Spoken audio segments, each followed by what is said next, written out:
అంతర్జాతీయ వన్యప్రాణి సంరక్షణ దినోత్సవం సందర్భంగా గౌరవ ఆంధ్రప్రదేశ్ రాష్ట్ర ఉప ముఖ్యమంత్రి వర్యులు శ్రీ కొణిదెల పవన్ కళ్యాణ్ గారి అమృత హస్తాలతోటి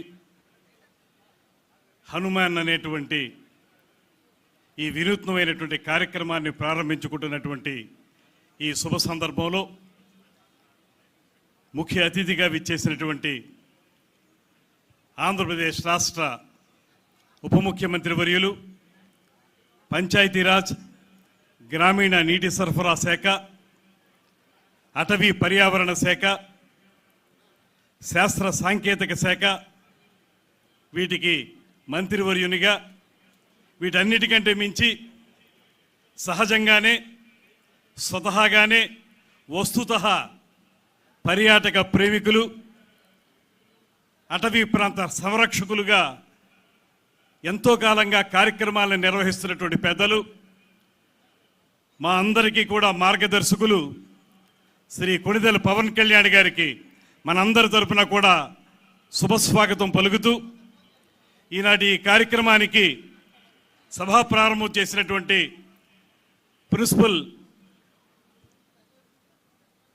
conservator of forest Shri Chalapathirao గారు, అదేవిధంగా special chief secretary Shri Kantilal Dande గారు, ఈ కార్యక్రమంలో పాలు పంచుకుంటున్నటువంటి మిత్రులు శ్రీ చెల్లపల్లి శ్రీనివాస్ గారు, అదేవిధంగా గుంటూరు జిల్లా కలెక్టర్ అన్సారియా గారు, ఇంకా వేదిక మీద ఉన్నటువంటి 50 మంది పెద్దలందరికీ కూడా నమస్సుమాంజలి తెలియజేస్తూ, ముఖ్యంగా ఈ కార్యక్రమంలో పెద్ద ఎత్తున పాల్గొన్నటువంటి 50 మంది అటవీ శాఖ సిబ్బంది అందరికీ కూడా అభినందనలు తెలియజేస్తా ఉన్నాను.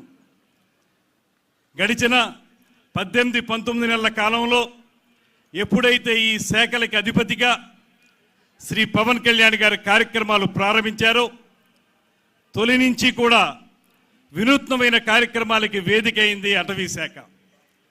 కుంకి ఏనుగుల నిర్వహణ విషయం కానివ్వండి, శేషాచలం అడవుల్లో ఎర్రచందనం కార్యక్రమాలకు సంబంధించిన కార్యక్రమం కానివ్వండి, నిన్నగాక మొన్న రాజమహేంద్రవరంలో అటవీ పరిశోధన సంస్థకు సంబంధించిన కార్యక్రమం కానివ్వండి, ఇవన్నీ కూడా అటవీ శాఖని ప్రజల మధ్యలోకి తీసుకురావడానికి, అటవీ శాఖ అంటే అది మనకు అర్థం కాదనుకునేటువంటి పరిస్థితి నుంచి సామాన్య ప్రజలందరూ కూడా అటవీ శాఖలో జరుగుతున్నటువంటి, పర్యావరణ శాఖలో జరుగుతున్నటువంటి వివిధ రకాల వినూత్నమైనటువంటి కార్యక్రమాలు వారందరూ అర్థం చేసుకునే విధంగా పవన్ కళ్యాణ్ గారు చూపించినటువంటి స్ఫూర్తి కానీ చొరవ కానీ ఆంధ్రప్రదేశ్ రాష్ట్రంలో ఈ శాఖల్ని అత్యున్నత స్థానంలో నిలబెట్టాయనేటువంటి మాటని చెప్పడానికి నేను సాహసిస్తున్నాను.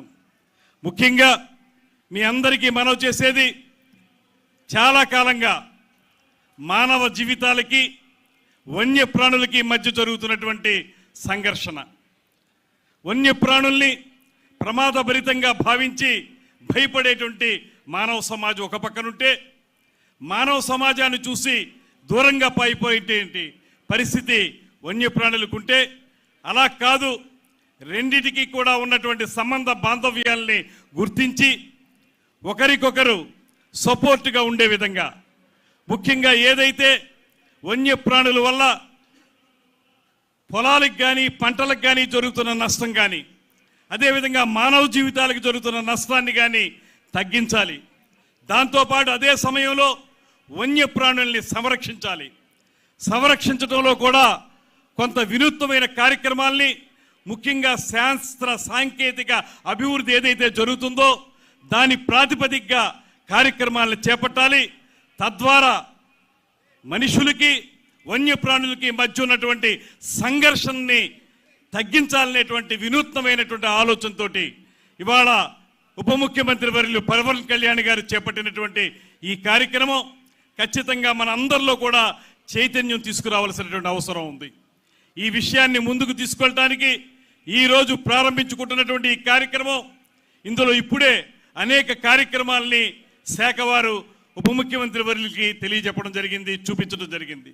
అందులో ప్రధానంగా రెస్క్యూ అండ్ రిలీఫ్ వ్యాన్స్ కానివ్వండి, ఇతరత్ర ఏ విధంగా అయితే వన్యప్రాణులు జనసంచారంలోకి వచ్చేస్తే వాటిని తిరిగి సంరక్షించి వెనక్కి తీసుకువెళ్ళటం ఎలాగా, అదే సమయంలో మనుషులకి సంబంధించినటువంటి పొలాలు కానీ, వారి పంటలు కానీ, వారి జీవితాలు కానీ నష్టపోకుండా ఏ రకంగా చూడాలి, ఇది ఈ రెండింటినీ సమ్మిళితం చేసి ఒక అద్భుతమైనటువంటి కార్యక్రమంగా హనుమాన్ అనేటువంటి కార్యక్రమాన్ని ప్రారంభించినందుకు ఇది అందరికీ కూడా ఉపయోగపడేటువంటి కార్యక్రమంగా నేను మనస్ఫూర్తిగా భావిస్తూ ఈ కార్యక్రమంలో పాలు పంచుకోవడం అనేది మా అందరికీ లభించినటువంటి అదృష్టం. దాంతోపాటు ప్రజల భాగస్వామ్యం ఇక్కడ ప్రధానంగా చెప్పింది. ప్రజల భాగస్వామ్యంతోనే ఈ కార్యక్రమాలు చేయగలం. ప్రభుత్వం కొన్ని విధానాల్ని రూపకల్పన చేస్తుంది, వాటిని అమలు చేయడానికి అధికారులు ఉంటారు. అయితే అక్కడ స్థానికంగా ఉండేటువంటి ప్రజల భాగస్వామ్యం లేకపోతే ఏ కార్యక్రమం కూడా విజయవంతం కాదు. అందుకే ఒక పక్కన స్థానికంగా ఉండేటువంటి ప్రజలతో పాటు ఎవరైతే లాభాపేక్ష లేకుండా కార్యక్రమాలను నిర్వహిస్తున్నటువంటి స్వచ్ఛంద సేవా సంస్థలు ఉన్నాయో వారిని కూడా ఇందులో భాగస్వాములు చేస్తూ మొత్తంగా ఒక ఇంటిగ్రేటెడ్ అప్రోచ్ అనేటువంటి పదాన్ని ఇక్కడ ప్రధానంగా ఉపయోగించారు. ఆ ఇంటిగ్రేటెడ్ అప్రోచ్ తోటి మనం వన్యప్రాణుల్ని సంరక్షించుకోవాలి, దాంతోపాటు ప్రజల యొక్క ఆస్తుల్ని ప్రాణాలని కాపాడాలనేటువంటి మాటతోటి ప్రారంభమవుతున్నటువంటి ఈ కార్యక్రమం నిజంగా ఉప ముఖ్యమంత్రి వారి గారి యొక్క మస్తిష్కంలోంచి వచ్చినటువంటి ఈ అద్భుతమైనటువంటి కార్యక్రమానికి మనందరం కూడా బలంగా ప్రజల్లోకి తీసుకెళ్ళడానికి కృషి చేయాలనేటువంటి మాటని ఈ సందర్భంగా తెలియజేసుకుంటూ మేము కూడా ఇతర లైన్ డిపార్ట్మెంట్స్ ఏవైతే ఉన్నాయో వాటన్నిటినీ కూడా ఇందులో ఇన్వాల్వ్ చేయాల్సి ఉంటుంది. ఐసోలేటెడ్గా కేవలం అటవీ శాఖ మాత్రమే పనిచేయగలిగేటువంటి కార్యక్రమం మాత్రం కాదు ఇది.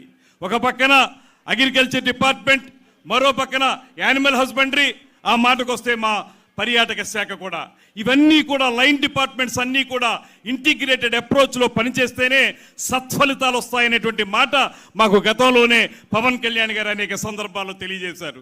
అదేవిధంగా పర్యాటక అభివృద్ధి గురించి కూడా వారి నేతృత్వంలోనే మేము వివిధ మంత్రిత్వ శాఖలన్నీ కలిసి అనేక కార్యక్రమాలకి రూపకల్పన చేస్తూ ఉన్నాం.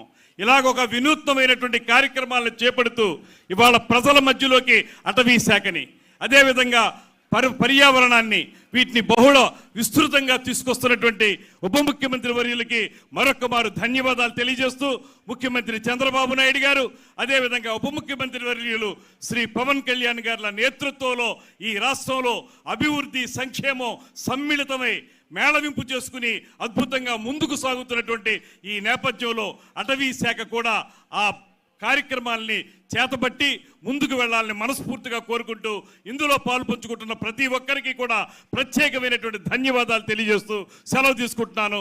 నమస్కారం. జై హింద్. Thank you.